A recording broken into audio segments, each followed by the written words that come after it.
could not be covered up. And something had to be done. The flight back to Cairo from New York would be his last flight. Camille, we go back many years together. But this will be your last flight to the United States.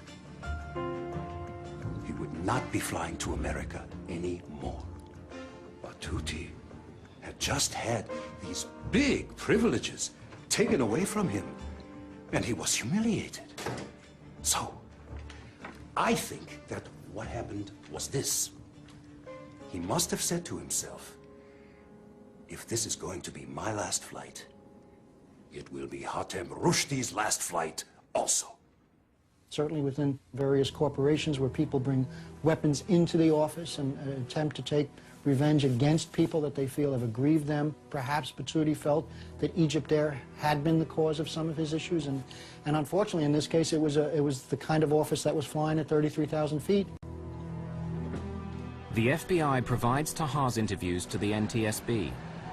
Egyptian officials asked for another Egyptair pilot to be interviewed. Mohammed Badrawi had known El Batuti for 40 years. Interviewed at the NTSB, he described discussing with Captain Rushdie what to do about El Batuti's behavior. Do you know if Hatem Rushdie was aware of the situation with Batuti? Well, of course he knew. But he pretended not to know, I think, because Hatem Rushdie is the chief pilot. Badrawi confirms that Hatem Rushdie is upset about El Batuti's harassment of women at the hotel. So Badrawi takes Rushdie's concerns to his old friend. And if he didn't listen to you, what did you tell him was going to happen? Nothing much, really. You see, he was on his way out. We don't normally touch people when they're approaching 60. I know. I'm not saying that you are doing something wrong. They are saying that you're doing something wrong. I know you are my friend. We have a little patience, and they're out. Badrawi would ask Rushdie to be patient with his old friend, considering that El Batuti only had 3 months to go before retirement. We've been in the Air Force for 40 years. All he needs is a few more months.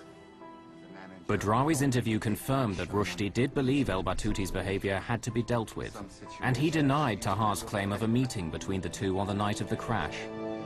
But Captain Tahar was not done. He had another compelling story to add. In London, an Egyptian pilot has requested political asylum and is offering an insider's view of the most controversial tragedy in the history of Egyptair. Captain Tahar revealed to the FBI how Egyptair briefed its pilots about the crash.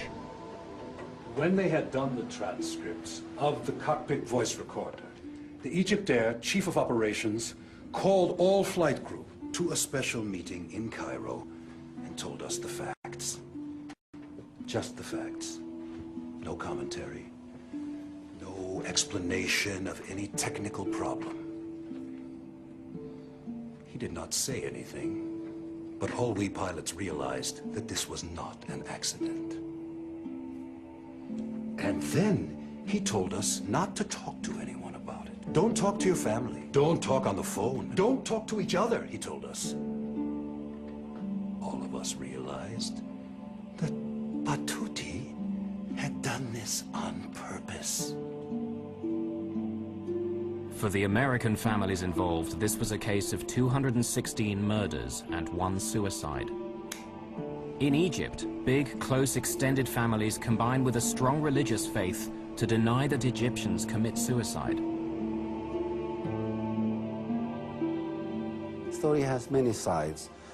It has to do with religion. It has to do with beliefs. It has to do with the culture. I think until today, still in the Egyptian culture, people don't believe that Muslims or that Egyptians or that people coming from that culture commit suicide. Cultural differences were not the only impediments to this investigation. One of the difficulties that we did have was that when we went over to Egypt and attempted to really get into his background, it became a very sensitive issue for the Egyptian government. FBI efforts to learn about El Batuti's personal life and family relations would be stymied. It became almost to the point where we were never really able to develop all the things that we needed to get at. Finally, on March the 21st, 2002, after a nearly $10 million investigation over 2 years and 5 months, the NTSB publishes its report and determines that the probable cause of the Egyptair Flight 990 accident is the airplane's departure from normal cruise flight and subsequent impact with the Atlantic Ocean as a result of the Relief First Officer's flight control inputs. the Egyptian Civil Aviation Authority responded angrily, and their response read in part, It is obvious that the NTSB has not done the type of professional accident investigation expected by the Egyptian government. The NTSB's former director of aviation safety takes exception to the Egyptian view. What was unprofessional was the insistence by the Egyptians, in the face of irrefutable evidence to anyone who knows anything about investigating airplane accidents and who knows anything about aerodynamics in airplanes, was the fact that this airplane was intentionally flown into the ocean.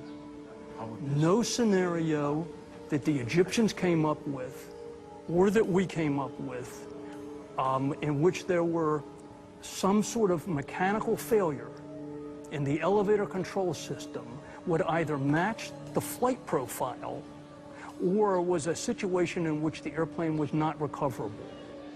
Like many of his countrymen, the loyal nephew cannot believe his uncle Gamil was a mass murderer. This is a simple plane crash. It was put and made like this for no reason. It shows that it's a cover-up. Greg Phillips takes pride in having thoroughly investigated every lead and every scenario. When we sign on to be accident investigators, we do it with the idea that we're going to keep the next one from happening, not to cover up one that did because of whatever reason may be given to us. I've never known that to happen. I've never even known it to come close to happening. There continue to be differing perspectives on the crash of Egyptair Flight 990, and unanswered questions remain for broken and damaged families.